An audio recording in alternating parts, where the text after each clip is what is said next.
You mentioned these strong feelings come from the executive actions of President Trump. Yesterday, he signed an executive action which would suspend immigration for 90 days from 7 countries with ties to terrorism, all Muslim majority nations. The order also immediately suspends the Syrian refugee program indefinitely and suspends the entry of all refugees for a period of 120 days. President Trump also appears to be capping the number of refugees from other countries at 50,000 people this fiscal year. The action follows executive orders on immigration that President Trump signed earlier this week, one of which laid the foundation for his promised southern border wall to be built. President Trump spoke over the phone with Mexican President Enrique Peña Nieto about the construction of that wall and who should pay for it. You may remember that Mr. Trump tweeted on Thursday that if Mexico would not pay for it, it would be better to cancel their meeting that was scheduled for next Tuesday. Shortly after, Peña Nieto tweeted that he would not visit the White House. Despite the recent tension, President Trump says the two have a good relationship. And so we are going to renegotiate our trade deals, and we're going to renegotiate other aspects of our relationship with Mexico. And in the end, I think it'll be good for both countries. But it was a very, very friendly call.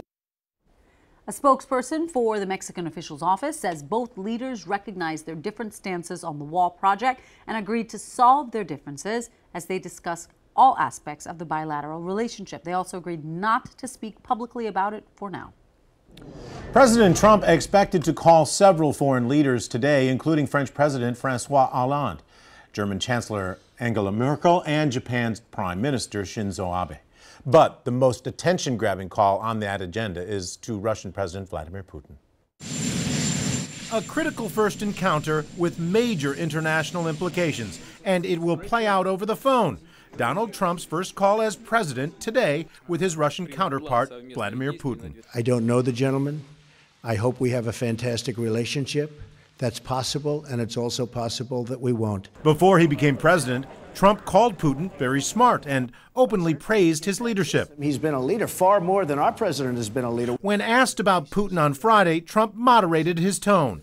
I've had many times where I thought I'd get along with people, and I don't like them at all. Still, those who know the American president say don't expect his attitude toward the Russian leader to change completely. I think that he'll try to work with Putin, try to charm him. I think there'll be some mutually manipulative behavior. You know, these are two guys who think of themselves as masters of the game. The stakes of today's call are high. It's the first American engagement with a man the U.S. intelligence community says meddled in last year's election, a finding President Trump has openly questioned. Experts point to key potential talking points on the phone call. Will Putin object to NATO's troop buildup in the Baltics? Will President Trump raise the possibility of the U.S. lifting its sanctions on Russia? The president did not rule it out. We'll see what happens. As far as the sanctions, very early to be talking about that. Republicans, including Senator John McCain, are warning Mr. Trump not to consider lifting sanctions. McCain says if the president does, he'll step up by getting sanctions made into law.